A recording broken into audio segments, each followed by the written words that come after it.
Hello everybody and welcome back to the channel. It is I, CR Daredevil, and we are back. Nice little week break that was much needed.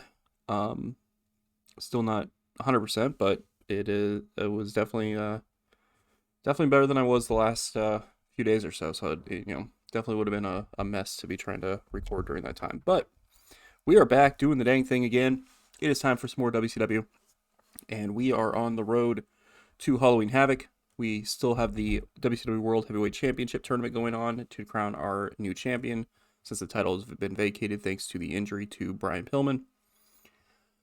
And yeah, we're gonna get into things. First off, before we get into Nitro, I do want to address. I did ask in the last WCW video about what we should do when it comes to Thunder. There were a couple suggestions thrown out there. I appreciate those. What we are going to do is not yet. We're not going to be debuting it yet.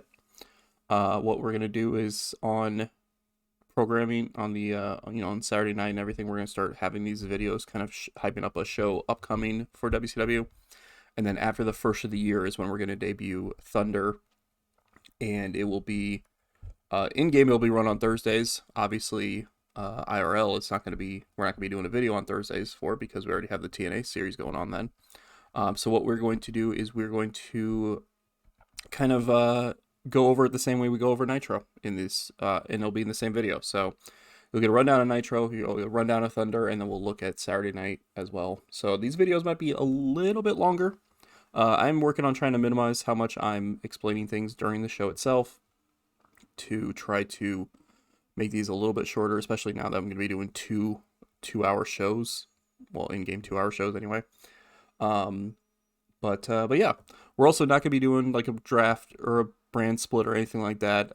It's just going to be kind of how it was with real life, where there might be some wrestlers who show up a little bit more frequently on one versus the other, but it's still going to be wide open to whoever can show up.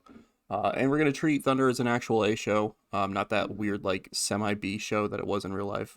Kind of like how WWF had Raw's War and SmackDown early on, where SmackDown was seen as just as big of a show as Raw's War was. So that's how we're going to be running that stuff. But that won't be until after the first of the year. In fact, it'll probably be that first week of January next year that we'll be doing that. But we're on the road to Halloween Havoc, as well as other stuff going on. So let's dive into the action. But it was sold out, 18,000 people in the pit in Albuquerque, New Mexico. We open up Nitro with a video from the NWO where they're kind of, having fun, just loving life right now, because of course they're still kind of sitting on top of the WCW right now. They won the War Games match and all that. It is announced during this that Steven Regal will be teaming up with Paul Levesque to take on Chris Benoit and Dean Malenko in that tag team challenge that Malenko issued last week. That will be happening in our main event tonight. Also, Bret Hart is in there talking about Ric Flair as well. Jerry Lynn's talking about being the best cruiserweight in this company. DiBiase's kind of talking about how Kansai is the best women's wrestler in this company. Just kind of hyping themselves up. With Bret Hart kind of talking about Ric Flair as well. 100 rated segment, very hot stuff there. DiBiase performed poorly in the segment, which is weird, but whatever. But yeah, very hot stuff there for this promo here. Then after that, this did not do that well. Also, Jericho's has a gimmick that's getting stale, so I have to remember that. We get a brief little backstage promo from Team Canada. Jericho, kind of excited to see how things are with Team Canada right now. He says that they're, out to represent the greatest country in the world the only way that they can. Lance Storm is television champion. Jericho's in the tournament to determine to become the new world champion. And Hardcastle and Cage, you guys are still young, but I have no doubts that you guys will be future tag team champions. And Mita, you're just one step away from becoming the women's champion. All you have to do is just get that opportunity, and you're going to be there. So Jericho's just kind of hyping up the group. He's excited for the group there. Only got a 56. A couple, a few people underperformed, but that's to be expected. I gotta get Jericho. I gotta tweak Jericho's gimmick or possibly change it. We'll see, but yeah. So just a nice little Team Canada backstage promo. Storm was kind of like there, but also kind of not there. He was kind of like half paying attention because he's focusing because he's got a TV title matchup up next. In a 68 rated matchup, he defends the TV title against Yoshihiro Tajiri 908 by submission with a single leg crab. Making offense number 5 at the TV title, 66 from Lance Storm, 49 from Tajiri. Storm very quickly getting better and better in ring performance wise. When he first came in, he was doing like 30s and 40s, and now he's up to 66. I know a lot of it's popularity, but it's cool to see Lance Storm getting that kind of push right now. But still, your television champion, Lance Storm. Of course, Alex Wright not coming out during this or anything like that, but they do kind of mention on commentary about how Alex Wright, has been coming after Lance Storm recently and wanting a shot at the television championship that he held at one point in time. So I'll have to see where things go with that. Then after that, 100 rated promo from Cactus Jack where he kind of talks about this upcoming match against the Giant, how he's not allowed to get physically involved with him until that matchup.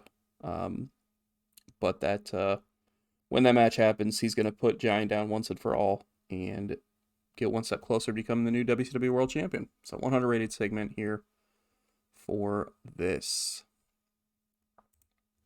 And afterwards, we then follow it up by getting a promo from the Giant, who says that he's he basically kind of says a lot of the same stuff he's been saying recently about how he's a monster and how the fact that WCW doesn't have him as the world champion is a travesty because he is the one lone conqueror, the one lone monster that everyone tries to stop, but you can't. You cannot stop this monster.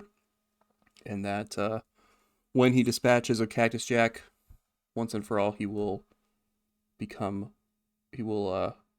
go through everyone else he has to become the new WCW World Champion.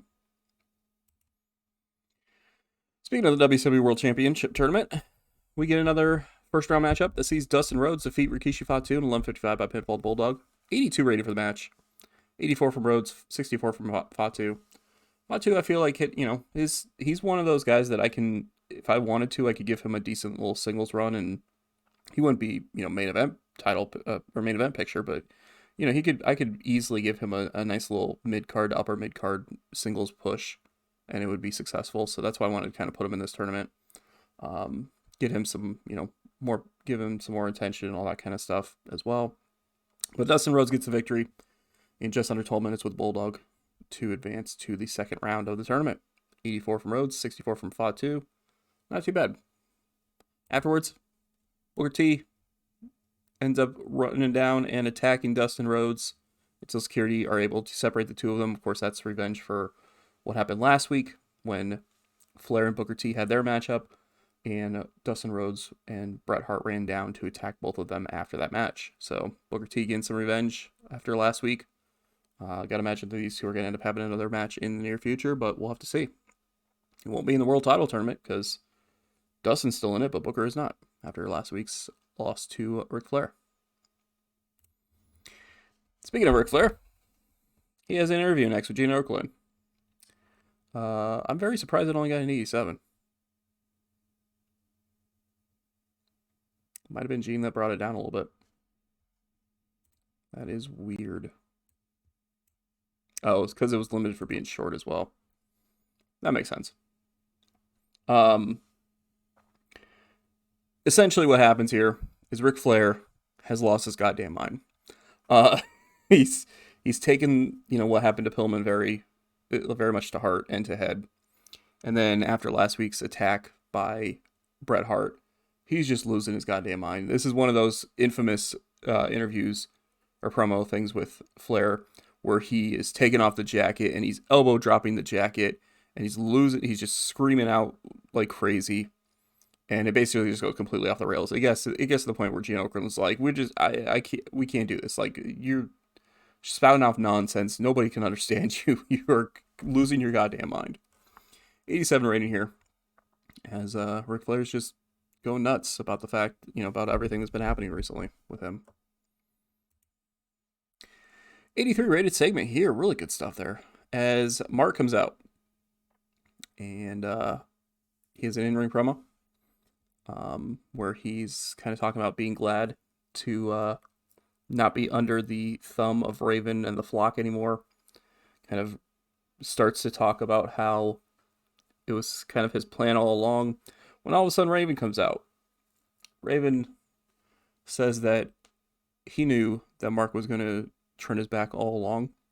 That's why he was out talking to someone else who's more of a dangerous threat than Mark is, someone else who he knows could help lead the flock to different levels, someone who would be a loyal follower of Raven, someone who has dealt with pain and suffering just as much as he has. And Mark's really confused, and he turns around right into the tongue and death grip, and he gets choked out to the canvas by none other than the newest member of the flock, Meng. Meng has joined Raven's flock. 83 rating here, as Mark is in trouble. Rena's at ringside screaming for someone to come out and help, but security does eventually come out, but not before the quote-unquote damage is done to Mark, as Meng stands over the lifeless body of Mark, ahead of some sort of future confrontation between them, I guess. But there you go, 83 rated segment, as Mark is I haven't fully decided yet what I'm going to do with his name. I might change it to Mark Marrow. I might change it back to Johnny B. Bad. We'll see. But he gets choked down by the newest member of the Ravens flock, Meng. So Ravens flock is now Raven, Al Snow, Francine, who's part of the group, and then Meng and James Mitchell now have joined. This was always kind of the plan. This storyline playing out like this was always kind of the plan. I wanted to put Meng in a stable that, in the flock with Raven, because I figured it would be really cool to have that. So there you go, 83 rating here for this segment. And we gained heat for the storyline, which is a good thing. Then after that, our second of two matches in the World Title Tournament here tonight. Only got a 71, which is kind of surprising. And then about that good heat and decent wrestling, Bam Bam Bigelow defeats Barry Windham in 11:03. I don't know what submission he knows, but Bam Bam Bigelow gets the victory over Barry Windham to advance to the second round of the World Title Tournament. I just want to see... Both of them were penalized for stamina and a lack of an associated storyline, because we just started a storyline with this. Because during the matchup, Sting came out. Sting was kind of watching the match. We're not sure who he was watching, but he was kind of watching the match a little bit there, so not sure what's going on there. Of course, obviously, Sting and Bam Bam Bigelow just fought each other recently on pay-per-view, and Bigelow picked up the victory. So we're not sure what's going on there, but 71 rating there, as Bigelow moves on to the second round of the World Title Tournament. Then after that, you know what? That's fine. I try to make it a little bit longer, but that's fine. Why did it advance the... Oh, okay. I was confused on why it advanced one of those storylines, and I remember that two of the people in that storyline are in this. Anyway, ahead of their eventual Women's World Title matchup with each other, Megumi Kudo and Dynamite Kansai are found brawling with each other backstage. Some of the other women in the division come running in to try to separate the two of them, only for the two to, keep fighting through the other women to get back at each other, as they have a lot of anger towards each other. Kudo, obviously losing that title to Kansai a few months ago, and just very frustrated about everything. She's also, trying to represent WCW and trying to defend WCW against the NWO. Kansai just wanting to beat the hell out of Kudo at this point. So that match eventually is going to end up happening, and it's going to be good. This got a 57, which isn't too bad. Needed to be a little bit more star power in the segment for these two to fight that long, but that's fine. I'm okay with it. Should actually kind of help boost up the popularity of a lot of the women involved in this too, because, it's a 57 rated segment. So, good stuff there, though. And after that, you get an interesting little segment as backstage in Roddy Piper's office. Eric Bischoff is in there mocking Piper. You know, NWO are on top right now. They won War Games. Brian Pillman got injured, so now they have to crown a new champion, which Bischoff says Bret Hart's going to walk away with ease because nobody's going to be able to eliminate Bret Hart from that tournament, and this and that. And Piper says, well, it's interesting you mentioned Bret Hart because he is in that tournament. And so is the Nature Boy Ric Flair. Now, they aren't going to, at least for the time being, they're not going to be meeting in the tournament. If they can, if they can win their matches, they might, but right now they're not going to. But it's clear that the two want a piece of each other pretty badly. It's clear that the two just want to get their hands on each other and just want to beat the hell out of each other. So, since Halloween Havoc isn't going to have any actual world title tournament matches happening on that show, we're going to book that. Ric Flair versus Bret Hart at Halloween Havoc. And the place, crowd's cheering loudly, and Bischoff's just like, kind of pauses for a moment. He's like, you know what, that's fine. That's fine. Bret Hart will easily defeat Ric Flair, and it'll be great. And Piper's like, yeah, but we're going to make sure that nobody gets involved in that matchup. We're going to see Bret Hart versus Ric Flair. Bischoff's like, what the? Well, of course. Why would anybody get involved in it? Piper just kind of looks at him and is like, are you serious right now? Bischoff's like, listen, Bret Hart can easily defeat Ric Flair. No problem at all. Piper's like, well, you know what? I agree. He could do that. But just to make sure that nobody's going to get involved in that match, we're going to put them inside a steel cage. Bischoff just kind of goes in a little bit of shock. So there you go. Piper announces that it's going to be Ric Flair versus Bret Hart at Halloween Havoc in a cage match. And this is not going to be your you have to escape kind of cage match, because I've always thought that was kind of weird, especially for a rivalry. Like, all right, cool. The way to win this rivalry match inside of a cage is to leave the cage. What? That's not what? No. So this is going to be by pinfall or submission only. The only way you can win is by actually getting the pinfall or the submission in the middle of the ring. So there you go. 91 rating, as it is now going to be Ric Flair and Bret Hart going one-on-one at Halloween Havoc inside of a cage, which should be very, very interesting indeed. Then, we get a backstage segment with the Odd Couple, Steve Austin and Diamond Dallas Page. I'm going to do this really quick because he is in the process of changing his gimmick, because his gimmick was getting stale. Got an initial rating of great, which is good. He's going to get a small boost to star quality during his matches and angles. We're changing him to a Rebel gimmick now, which, you can probably kind of slowly see a slight variant of this, Steve Austin coming out that a lot of people are familiar with. But yeah, so Steve Austin's backstage.